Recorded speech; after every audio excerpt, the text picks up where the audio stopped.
Today, we're taking a journey into the unknown. Because we're going to Ultra Sun and Ultra Moon, to the super popular battle facility that everyone knows and remembers, the Battle Agency, where the rental Pokemon there can be shiny. There have been multiple eyewitness reports of people renting shinies in this facility, ever since just a couple days after these games released in 2017.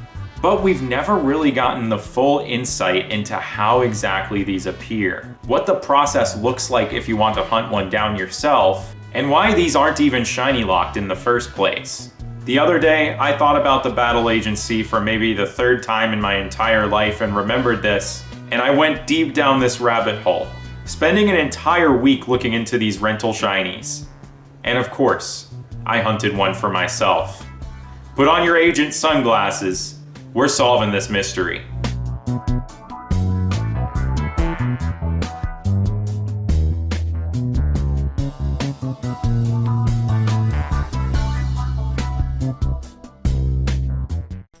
At its core, the Battle Agency is a place where you use rental Pokemon to battle against random other Pokemon, which is not a new concept in Pokemon at all. In fact, its predecessors, like the Battle Factory, are very popular.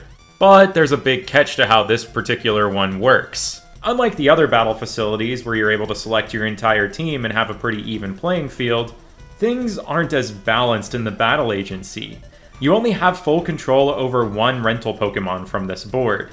Then the other two Pokemon you use have to be taken from other trainers. Namely, trainers you're currently connected to in Festival Plaza, or have connected with over Street Pass. And if you're not currently connected to anyone, the game gives you some pity Festival fans Pokemon that are kind of useless. The natural progression of the Battle Agency is ranking up with the levels of all the Pokemon around you going up, but these Festival fan Pokemon are stuck at level 50, making connecting to other human players with the same goal an actual necessity the higher you climb, which is incredibly difficult to do now that 3DS Online is shut down. But most players didn't play the Battle Agency in the first place, so even in the heyday of 3DS Online, it was almost impossible to get someone with a useful Pokemon. And when you also factor in the monumental grind of having to complete 150 sets of 3 battles to reach the maximum grade, it's no wonder that this battle facility was so unpopular. The entire appeal of these rental facilities is supposed to revolve around the accessibility of using whatever Pokemon you want and standing a chance. And that accessibility is gone. We're left with a place that only appeals to insane people. People who like sunglasses, because that's the reward for getting to grade 30, and people who want rental shinies. And unfortunately, I'm sitting smack dab in the middle of a big Venn diagram of these 3 things, because I kind of love the Battle Agency. I know I just said that I've only thought about the Battle Agency 3 times, but one of those 3 times was in the aftermath of Hurricane Delta, when I was without power for a couple days, and I started playing through the Battle Agency on 3 3DSs at the same time since I couldn't connect to online and get anyone to help me, thinking about what things would be like when 3DS online services would inevitably shut down. Now here in early 2026, we're living in that reality, and I was fully prepared for that. So if I want to research these Battle Agency shinies while also climbing up the ranks, I'm going to need to do it on 3 3DSs and 3 copies of the game. So I actually have a full team of viable Pokemon. I started out playing through the Battle Agency normally, just like every other reported instance of finding a shiny here, hoping I'd maybe stumble upon one myself or find the right spots to start researching later. And also I wanted to get all the way to grade 30 to get the Special Agent Sunglasses item. Eyewear that's so obscure that it's not even properly documented on Cerebi. Grade 12! Yay! I'm a 12th grader now! I love driving. I named it GameStop. Unlike other battle facilities that are built around getting a big win streak, a lot of the Battle Agency feels like puzzle solving, with you repeating the same 3 battles over and over again until you're successful to rank up, often requiring swapping to other rental Pokemon using these switcheroo facilities. Oh, shiny Alolan Persian one. Look, that's cool. Gold. And if a set of battles is too hard, every 24 hours they rotate to something else. I learned a lot of strategies while doing this, like how the entire set of Pokemon you encounter here is exactly the same as the ones found at the Battle Tree, even down to the trainers. Each trainer's name only uses specific sets. so I don't even have to do guesswork. I can know exactly what these are. One caveat to this, though, is that almost everything about these Battle Tree Pokemon are set in stone stats-wise. So the same Pokemon will appear identical across all 3 games, especially on the limited summary screen that we get for viewing our selected Pokemon. This is going to be tough for our shiny research, where we don't even see the OT of these Pokemon at all. This is important because what determines a Pokemon's shininess is an operation between its original Trainer ID and Secret ID, and a hidden number known as its PID. My ultimate question here was, are these rental Pokemon becoming shiny because of a change in the PID, or a change in the Trainer ID when rented? Or both?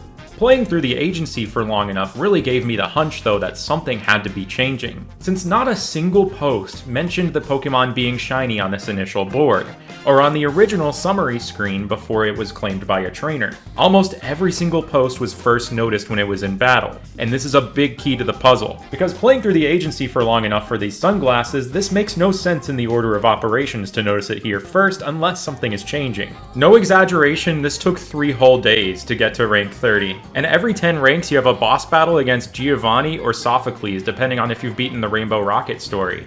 The way he says nothing, but they still move his mouth. End of day 2 of this nightmare. Grade 22, grade 23, grade 25. I didn't even know school went this long. This is the greatest superior of all time. And look at this. This is a gift to mankind. I'm gonna be honest, I originally wanted to reach grade 50, but reaching grade 30 took long enough that I decided that the sunglasses were a good enough stopping point for now, and reaching grade 50 might be its own grind and video. But I got it on all 3 files, allowing me to look cool at all times in Alola now, while I started researching this hunt even further, and actually beginning my resets. Now, how do we actually go about shiny hunting this? I knew at the bare minimum I would have to select a rental Pokemon, go into battle, and see if it was shiny. That's guaranteed to work at some point, but after I've checked one, can I pick that same Pokemon again and will it be any different? Or do I have to wait 24 hours for things to shuffle over? Or use one of the switcheroo facilities to change the Pokemon? I had a lot of questions that really prevented me from starting this hunt in confidence. So I put on my analytical battle agency sunglasses. I started searching through every single battle agency post again when I found some posts that contradicted my thoughts earlier. There were a few posts where the Pokemon was shiny on a summary screen, and in this moment I realized that in battle, you can't view a full summary screen of a Pokemon, meaning that there is some way to check this Pokemon's shininess before you enter battle. Upon closer inspection, all of these summary screen posts notably have the Pokemon in the first slot of the party, and without the characteristic red star that a shiny Pokemon normally would have. And you can notice the trainer icon up at the top. This trainer icon does not show up when you're originally selecting the Pokemon. It's only present on the View Selected Pokemon menu here, a menu that most players would probably not really look at, leading to most players discovering their shiny in battle first. And for total confirmation, I found this Rotom post that showed that the original selection screen does not show it as shiny, but the view selected screen does. So now I can shave a lot of time off of every shiny check knowing I don't have to go into battle and can just view my selected Pokemon instead, but this still doesn't answer my question of whether or not I'm actually re-rolling the same rental Pokemon by picking it over and over again. And what about the other 2 Pokemon in our party, the ones that we call in from other trainers? It's a little bit strange that every single shiny reported was in the first party slot and not the second or third. I would need to look into things that we can't normally see through regular gameplay. So I put on my analytical battle agency sunglasses. My next strategy was to compare some save data backups. The game saves every time you start a battle agency challenge, so I did a few different combos of reselecting and not reselecting my Pokemon. Thankfully, it's already well known and documented where these battle agency Pokemon are stored on the save file. What I found is that the first Pokemon that you rent from the board is assigned your trainer ID and secret ID, and that its PID re-rolls every time you select it again.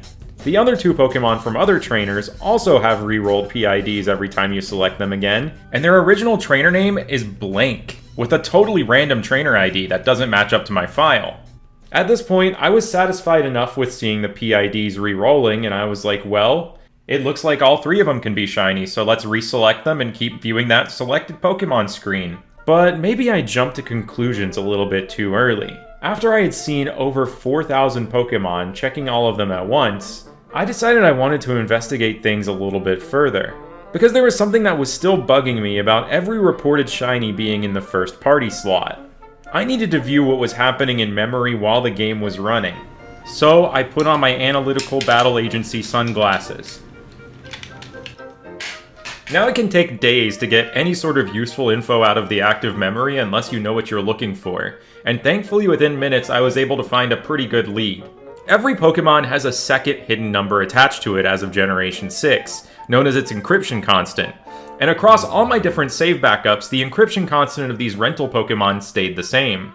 So if we search the memory for that, I was able to find the spot in the memory that these Pokemon originally were generated at, when they're merely just the summary screen versions of them before they're selected. Before we select it, the PID has already been decided. But, just like the other two rental Pokemon, it has a generic blank trainer name with a random trainer ID and secret ID. The only thing that changes when we rent it is that the trainer ID swaps over to ours.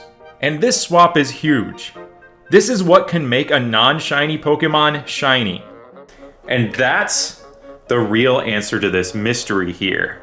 Everything in the battle agency is supposed to be shiny locked against these random trainer IDs and secret IDs. It's this change in trainer ID that is causing the first Pokemon and only the first Pokemon you rent to become shiny upon being rented. Interestingly, this is the second time in Ultra Sun and Ultra Moon that a shiny lock mechanism failed for a very similar reason. The partner Cap Pikachu is shiny locked against your trainer ID and secret ID, but upon receiving the Pikachu, it's assigned Ash's trainer ID and secret ID instead, meaning that it has a chance of being shiny. So now by Friday night, my shiny hunting setup was streamlined. This is how you hunt a battle agency shiny. You go to the rental board, choose your target, it can be any target here, reselect it again, then you go to View Selected Pokemon and look at it on the View Selected Pokemon summary screen. No need to select other trainers, it's just a very simple one Pokemon viewing process. And with this, we can finally hunt for my rental shiny.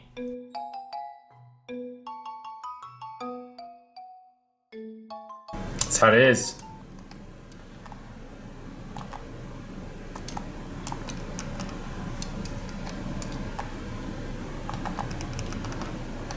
Oh, this is the way to go through school right here.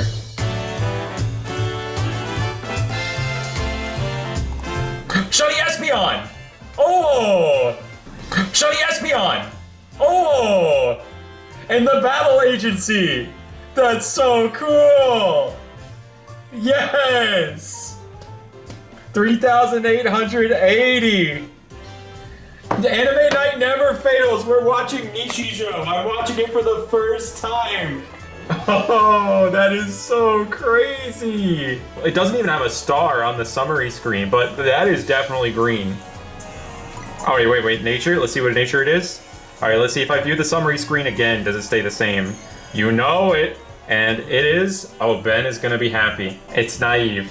Alright, I gotta save by starting the challenge, and let's see what this looks like. This is my first ever shiny on like a doorstop wedge 2DS as well. That's cool.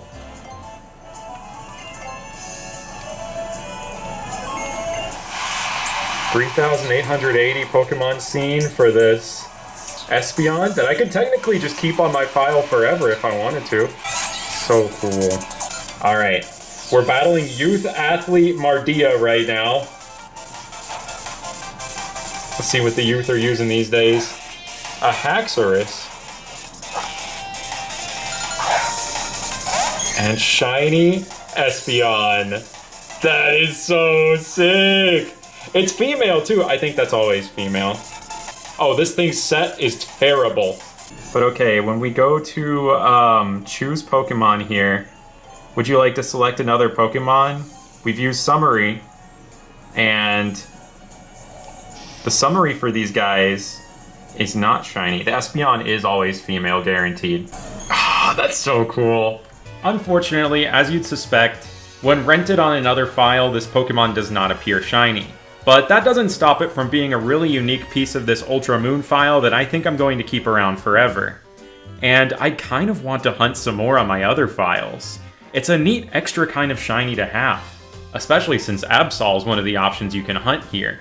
Good luck if you decide to go on this pointless hunt yourself. I'm just glad to finally have closure on this mystery. Thanks so much for watching, and I'll see you next time.